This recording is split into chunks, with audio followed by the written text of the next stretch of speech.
Bueno, el tema que estoy compartiendo con ustedes es muertos al pecado, ¿sí o no? Muertos al pecado, ¿sí o no? Muertos al pecado, o no. Romanos capítulo 6, y lo que comparto es basado en Romanos 6. Romanos capítulo 6, versos del 6 al 10 dice: sabemos que prestemos mucha atención a esto por una sencilla razón, porque todo va a hablar de nosotros, va a hablar de la vida de cada uno de ustedes hoy. Eso es de lo que la palabra nos está hablando. Dice: sabemos que nuestro antiguo ser pecaminoso, ¿se acuerdan? ¿Sí se acuerdan? Alguien dice, si supieran, fue crucificado con Cristo para que el pecado perdiera su poder. ¿Cómo pierde el poder el pecado? Cuando alguien está crucificado con Cristo. En nuestra vida ya no somos esclavos del pecado, pues cuando morimos con Cristo fuimos liberados del poder del pecado. ¿Qué nos sucedió cuando morimos con Cristo? Fuimos liberados del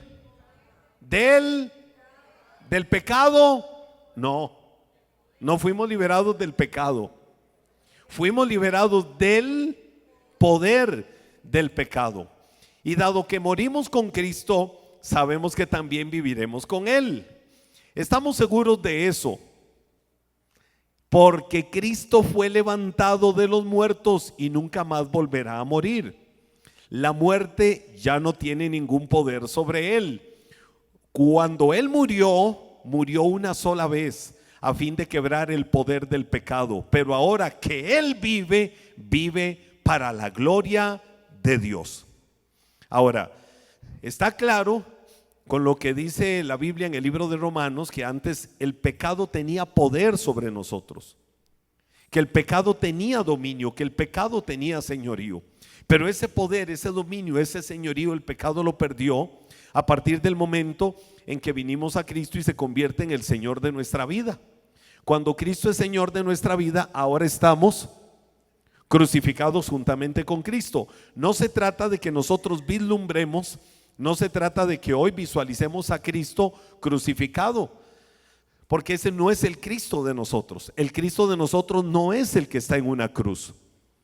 Ustedes hoy en su vida victoriosa no pueden ver a un Cristo en una cruz. Ustedes tienen que ver a un Cristo sentado en su trono vestido de gloria, a un Cristo vestido de majestad.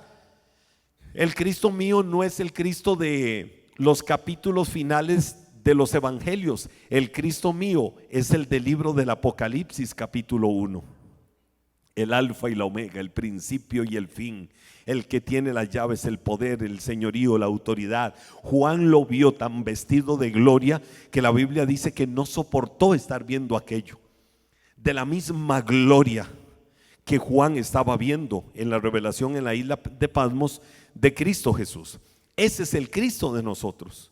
El Cristo de nosotros no es el de que, por ejemplo, cuando nos llevaban chiquitos a ciertos lugares y nos decían, vea, pobrecito, ve, eso es porque usted se porta mal. Vea, ¿sabe por qué tiene esos clavos ahí? Porque usted se porta mal. Y uno salía de ahí con un espíritu acusador, se sentía acusado y hacíamos algo malo y me va a castigar. Y con razón a veces teníamos una imagen de aquellas representaciones pictóricas donde decían, ese es el Padre, ese es el Hijo y ese es el Espíritu Santo. Digo esto con mucho respeto, pero esas representaciones pictóricas que nos mostraban, el viejito con el báculo, con la barba larga y cara de limón agrio, ¿sí o no? El Hijo ahí y el Espíritu Santo una paloma, como aquel humilde campesino que una vez llegaron a su pueblito allá recóndito en las montañas. Llegaron donde él y andaban evangelizando, y cuando llegaron ahí evangelizando, le dijo al misionero, vea, no pierda tiempo. Yo sé que usted anda hablando muy bonito de ese señor que tiene un hijo y de la paloma esa. A mí hace tantos años venían y me hablaban a mí aquí de ellos. Pero mire, el viejito ese que me enseñaban, después de tantos años que ya han pasado, seguro ya se murió. El hijo, por ahí me llegó el chisme de que lo mataron en una cruz. Y la paloma, mire, andan tantos cazadores por estos lados que quién sabe hace cuántos años la mataron. El viejito humilde, porque él tenía esa imagen de quién era el Padre, de quién era el Hijo y de quién era el Espíritu Santo. El Cristo que nosotros tenemos en nuestro corazón no es el de los finales de los evangelios. El Cristo que tenemos en nuestro corazón es el que tiene el poder, el dominio, el señorío, la autoridad, que es alfa y omega, principio y final, y está sentado en un trono vestido de majestad. Entonces, no hay que verlo como el pobrecito. Ahora, para nuestra condición de caminar en este mundo, lo que Cristo hizo en la cruz es lo que nos revela a nosotros que tiene que suceder con nuestra vida terrenal, con nuestra vida natural. Por eso dice la Biblia que ahora que pertenecemos a Cristo, estamos crucificados con Él y ya no tiene el pecado poder sobre nosotros. No está hablando la Biblia del pecado en sí, está hablando del poder, el dominio, la autoridad, el señorío que tiene el pecado. Entonces, por lo que hizo Cristo, tengo que tener claro que yo estoy muerto. Gálatas 2:20 lo dice, estoy muerto al pecado. Entonces, si yo estoy muerto al pecado, ¿por qué sigo siendo tentado? ¿Por qué seguimos siendo tentados? ¿Sí o no? ¿O alguien acá nunca es tentado? Que venga y me ministre y ore por mí, por favor. Y voy a decir, en Cartago les confirmo que hay extraterrestres. ¿Quién no es tentado? Y la otra pregunta, si estoy muerto al pecado, ¿por qué los cristianos cometen pecado? ¿O por qué los cristianos también pecan? ¿Estoy muerto al pecado, sí o no? ¿Cómo logro dilucidar eso? ¿Cómo logramos nosotros sacar eso? Es algo difícil de entender para muchos. Pero la verdad de las verdades es que esto no es tan difícil de entender. Y aquí es donde vamos por partes para que esto nos quede bien claro. La palabra presenta claramente dos verdades. ¿Cuáles son esas dos verdades? La primera, estamos muertos al pecado. La Biblia lo presenta, lo acabamos de leer. Y la segunda verdad es que aunque estamos muertos al pecado, sí podemos ser tentados por el pecado.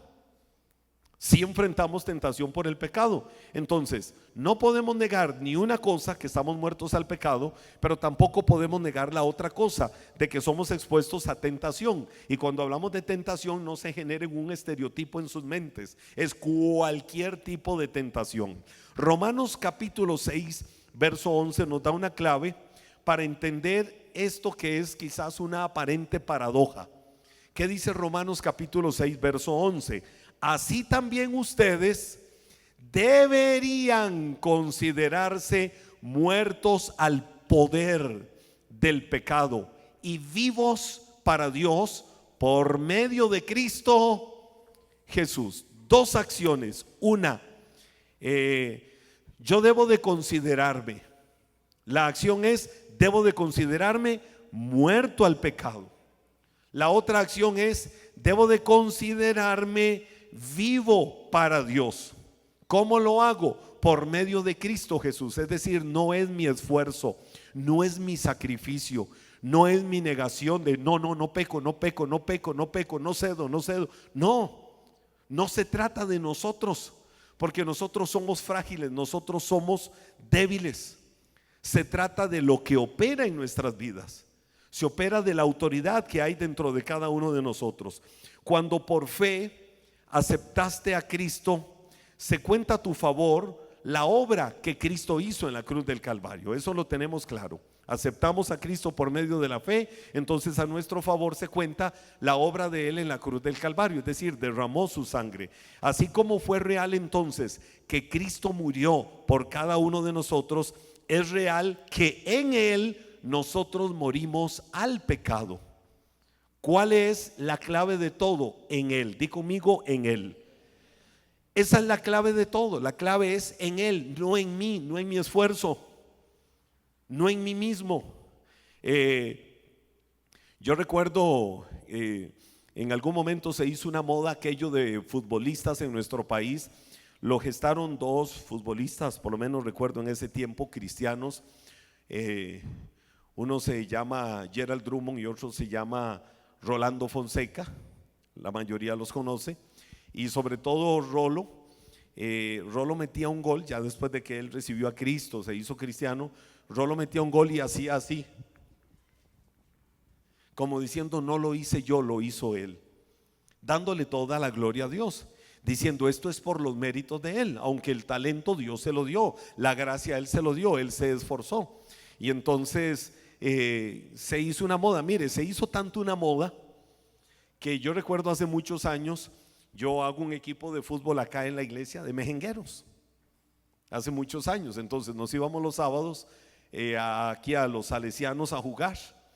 Y entonces había una persona que nunca había jugado fútbol, muy aficionado al fútbol, nunca había jugado. Y un día, yo creo que fue Eduardo, que Eduardo era nuestro entrenador. No sé si a Eduardo o a cuál yo le digo: pobrecito, metan a Javier. Ya dije el nombre. Pero no voy a decir qué tan portentoso era.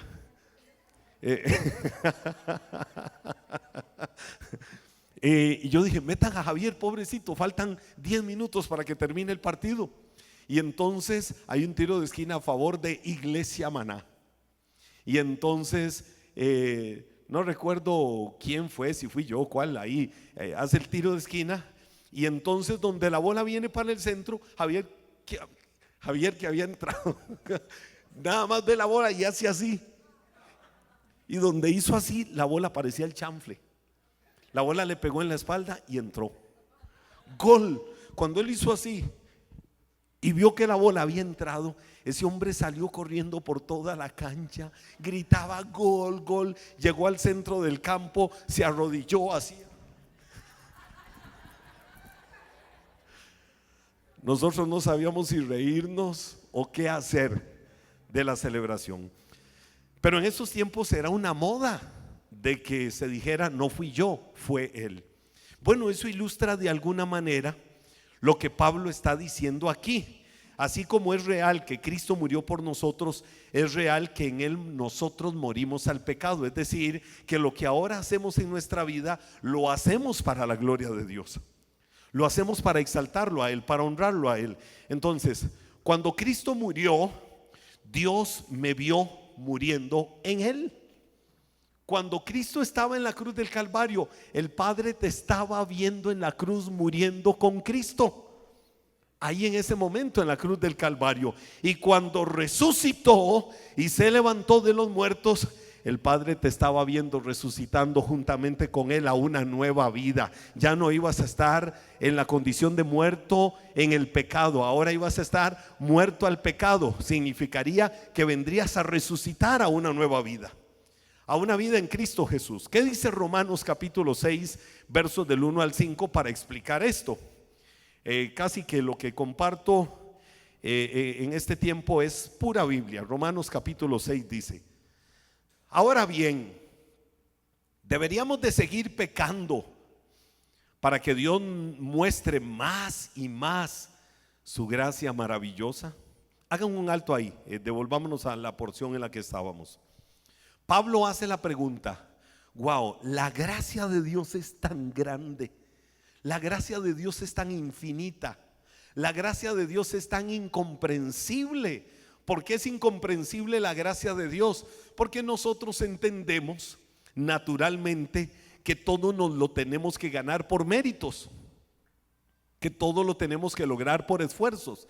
Entonces la gente tiene una tendencia a creer que delante de Dios las cosas se tienen que lograr por esfuerzo, por mérito. Por eso la gente hace sacrificios muchas veces, como para decir: lo logré con él. O por eso es que todos los muertos son buenos, porque la gente dice: no, yo sé que era terrible, terrible, en el fondo era bueno, entonces tiene que estar con él. Ahora, no es algo que juzgamos, porque un día de estos Nosotros muchas veces tenemos debates ahí en la casa con temas escatológicos, teológicos, y uno de mis hijos me decía un día de estos: entonces, ¿qué crees?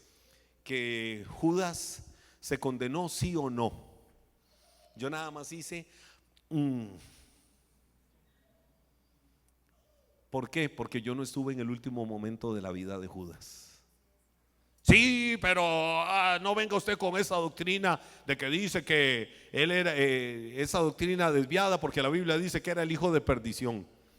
Sí, pero el hijo de perdición no significa que era hijo condenado. Entonces yo no estoy diciendo ni que está allá ni que está allá. Yo estoy diciendo que yo no puedo juzgar eso, porque yo no sé qué sucedió en el último minuto de su vida. Cuando veo realidades del mundo, cuando veo realidades de gente, y gente que yo he amado en la vida, que ha partido de este mundo, gente que ha muerto o trágicamente de una o de otra manera, y uno dice: Dios mío, sucedió, no sucedió, hubo un trato, no hubo un trato contigo, Señor, trataste con ellos, ministraste sus corazones, ¿qué habrá pasado? Y después nos hemos dado cuenta de situaciones en los últimos minutos de esas personas que uno dice: ahí estuvo un ejército angelical y ahí estuvo Dios. Entonces nadie puede juzgar, como dice mucha gente, o como decía mucha gente, se tiene que estar quemando en los infiernos, porque no podemos juzgar esas cosas. Y entonces aquí es donde uno no entiende la gracia de Dios humanamente, porque creemos que todo tiene que ser por mérito, que todo tiene que ser por esfuerzo, para quedarle bien a Dios. No, a Dios ninguno va a lograr quedarle bien. Nosotros no tenemos que hacer absolutamente nada para que Dios diga: wow. No, los méritos de él o los méritos de ella sobrepasan cualquier otra cosa. Esa era la actitud farisea. El fariseo siempre se andaba jactando de todo. Yo oro, yo ayuno, yo hago esto, yo hago aquello. Yo no soy como esos pecadores, yo no soy como esos ladrones, yo no soy como esos sinvergüenzas. ¿Y qué decía Jesús? Ya tuvieron su recompensa. ¿Cuál es la recompensa? Que la gente los escuchaba ahí donde andaban siempre proclamándose ellos como los grandes santos. Y entonces Jesús decía: esa es la recompensa, que la gente los alabe. Pero yo sé que son sepulcros blanqueados, pero yo sé que por fuera están muy blanquitos, pero por dentro están podridos. Esos son, Jesús decía, los que cierran el reino de los cielos delante de los hombres. No entran ellos y no dejan entrar a los demás. No entran ellos porque se creen tan justos, tan santos, que ni Dios les llega a la santidad de ellos, que ni Dios les llega a la gloria de ellos. Pero presentan eso de tal dimensión, de tal forma delante de la gente, que le prohíben a la gente acercarse a Dios, porque son pecadores, sucios, corruptos y todo lo demás. Esa era la cultura farisea. Entonces yo no tengo que hacer nada para ganarme el favor de Dios. Todo lo logró Cristo Jesús en la cruz del Calvario. Y eso es lo que el cristiano confeso, eso es lo que el cristiano de fe, eso es lo que el cristiano de convicciones tiene que tener claro. Yo no tengo que hacer nada, ya Cristo lo hizo. No tengo que pagar absolutamente nada, ya Cristo lo hizo todo. ¿Cuál es mi papel? Rendirme a Él, que mi vida le pertenezca, que mi vida tenga el sello de propiedad de Dios, que yo sea el templo del Espíritu Santo, que viva para Él. ¿Cómo? Juntamente crucificado. Pero ya Él hizo todos los méritos. Entonces la Biblia dice: ahora bien, deberíamos seguir pecando para que Dios nos muestre, seguir pecando para que Dios nos muestre más y más su gracia maravillosa. Por supuesto que no. Nosotros hemos muerto al pecado. Entonces, ¿cómo es posible que sigamos viviendo en pecado? ¿O acaso olvidaron que cuando fuimos unidos a Cristo en el bautismo, nos unimos a Él en su muerte? Pues hemos muerto y fuimos sepultados con Cristo mediante el bautismo. Y tal como Cristo fue levantado de los muertos por el poder glorioso del Padre, ahora nosotros también podemos vivir una nueva vida, dado que fuimos unidos a Él en su muerte, pero también seremos resucitados con Él. Entonces, ¿qué es lo que la Biblia hace? La Biblia le da todos los méritos a Cristo. La Biblia le da todos los méritos a Cristo, todos los méritos. Aquí hago una pausa para que luego me lo editen. Están trabajando del otro lado, tranquilos. Para que nosotros tengamos claro en nuestro corazón, tengamos claro en nuestras vidas que el éxito de la vida cristiana está fundamentado en la obra redentora de Cristo y lo que Él hizo en la cruz del Calvario. Entonces, volviendo nosotros a la ilustración que Pablo está usando en este capítulo, miren lo que dice la Biblia, Romanos capítulo 6, versos del 15 al 20. El pecado ya no es más su amo. Que ya no es el pecado, que ya no es el pecado para tu vida. Vamos, que ya no es el pecado para tu vida. Ya no es tu amo. ¿Y quién es un amo? El que manda, el dueño, el Señor, el que te dice todos los días lo que tenés que hacer, el que te da las órdenes, el que tiene un ejercicio de autoridad sobre tu vida, de dominio, de control total y absoluto.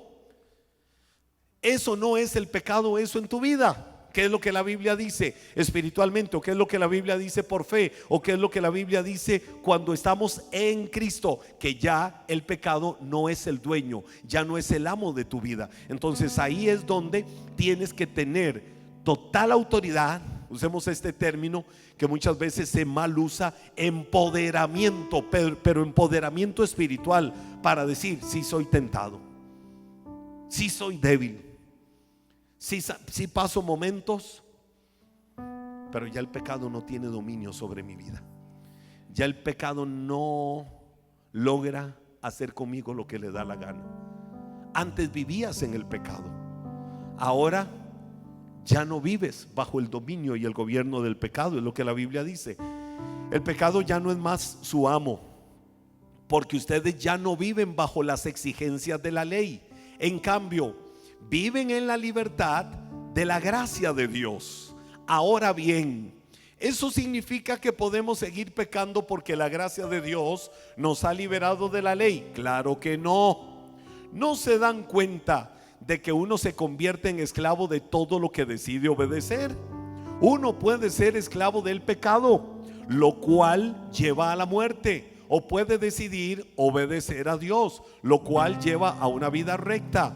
Antes ustedes eran esclavos del pecado, pero gracias a Dios ahora obedecen de todo corazón la enseñanza que les hemos dado. Ahora, hoy, al presente, en sus vidas, en este momento, ustedes son libres. Ustedes son libres de la esclavitud del pecado y se han hecho esclavos de la vida recta. Uso la ilustración de la esclavitud para ayudarlos a entender todo esto, porque la naturaleza humana de ustedes es, como dice Pablo, que es tu naturaleza y mi naturaleza. ¿Cómo es? Es débil.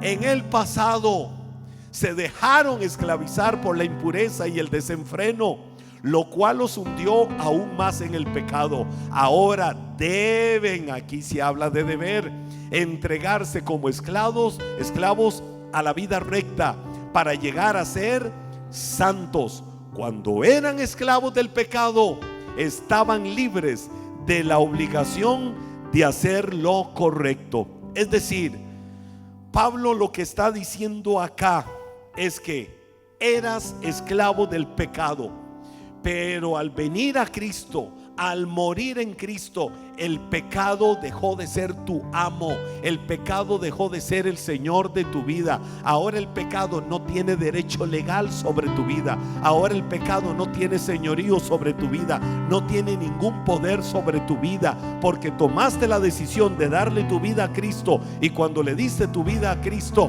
lo que estás decidiendo es rendirte a Él y decirte: antes era esclavo de Satanás, antes era esclavo del mundo, antes era esclavo del despilfarro, antes era esclavo de la fiesta, antes era esclavo de adicciones, antes era esclavo de un montón de cosas. Ahora soy esclavo tuyo, ahora soy esclavo de Cristo. Ahora te he rendido mi voluntad, te he rendido mi vida y mi vida te pertenece.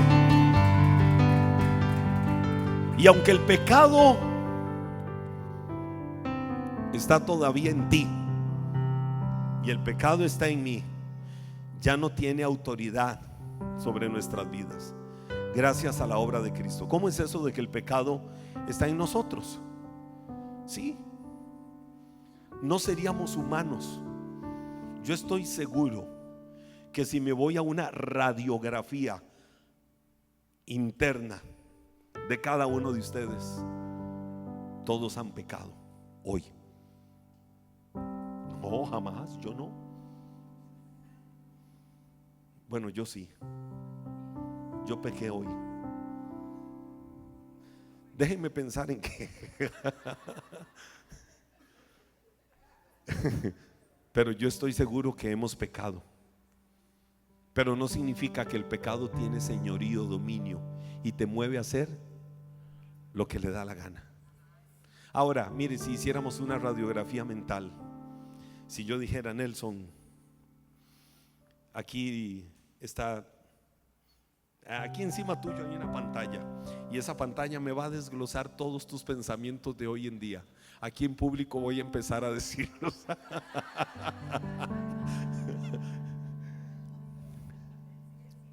Fabio, no tuviste escape.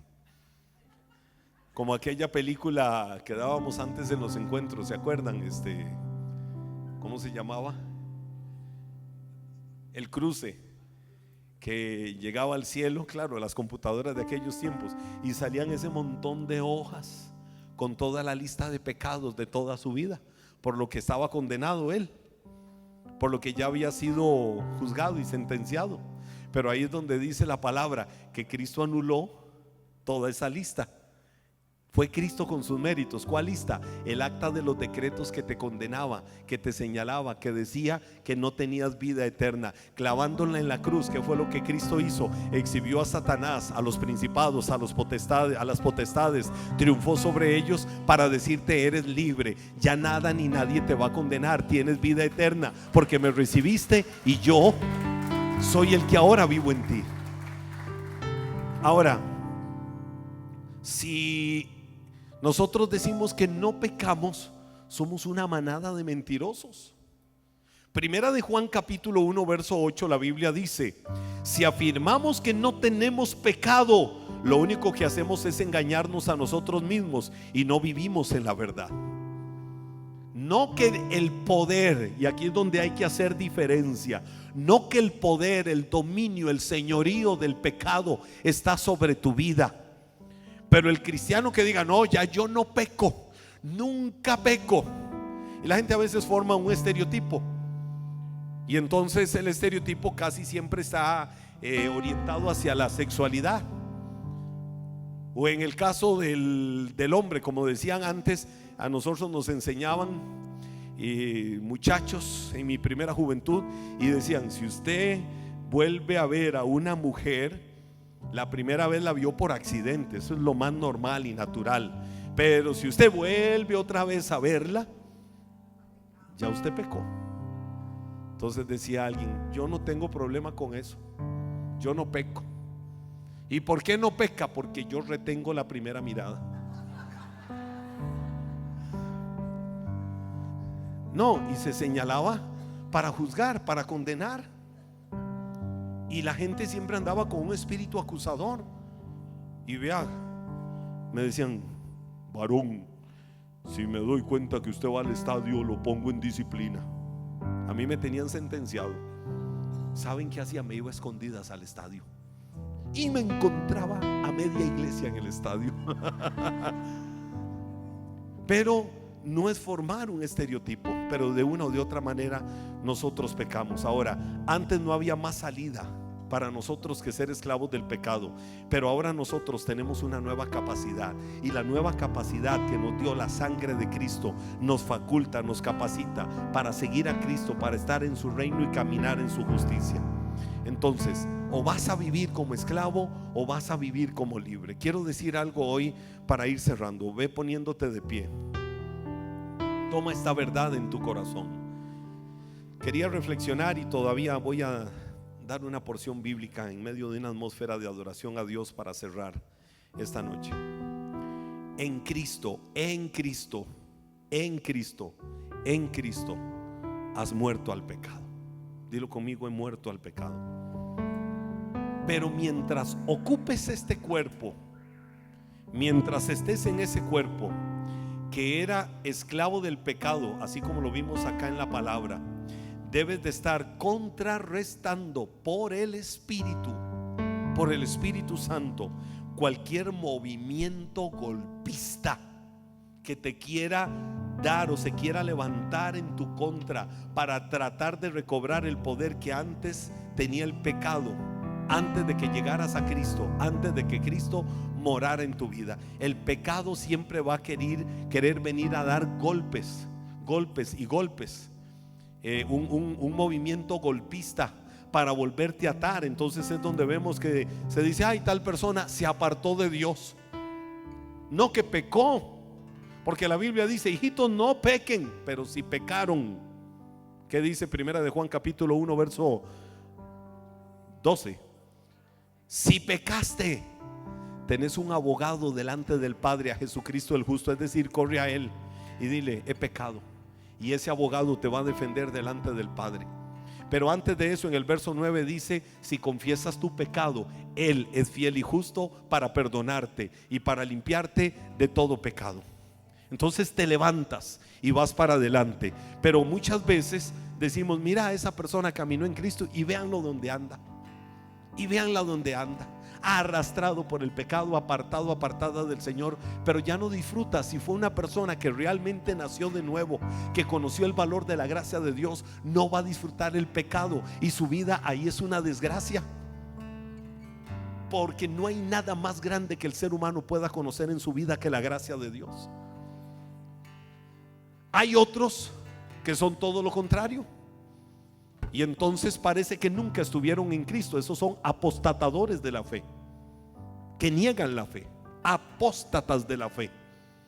Pero alguien que se apartó, y entonces vino ese movimiento golpista, y la persona abrió la puerta y lo fue metiendo y lo fue metiendo y lo fue metiendo, y se convirtió otra vez en esclavo del pecado, pero no disfruta el pecado y sabe que su vida es una desgracia. Hay que correr por esas personas, hay que correr por esas almas, porque son parte del cuerpo, y hay que reinstaurarlos, hay que ponerlos en el lugar que les pertenece, hay que ponerlos donde ellos tienen que estar. Gálatas capítulo 6 verso 1 dice: si alguno es sorprendido en pecado, ustedes los espirituales vayan y lo restauran. Háganlo con espíritu de mansedumbre. Vayan y lo restauran. El griego catartizo, que lo que significa es ese hueso dislocado, tráiganlo y pónganlo otra vez en su lugar. Te tiene que doler el corazón por esas personas que han estado alejadas del camino de la verdad de Dios. Dice Romanos 6, 12, 13: no permitan que el pecado controle la manera en que viven. No caigan ante los deseos pecaminosos. No dejen que ninguna parte de su cuerpo se convierta en instrumento del mal para servir al pecado. En cambio, entréguense completamente a Dios, porque antes estaban muertos, pero ahora tienen una nueva vida. Es decir, la clave de la victoria está en considerarte muerto al pecado. Esa es la clave para que el pecado no reine más en ti y para poder vencer la tentación. La batalla, la lucha que todos tenemos día tras día, la logramos vencer solo cuando entendemos que nuestra victoria está en Él.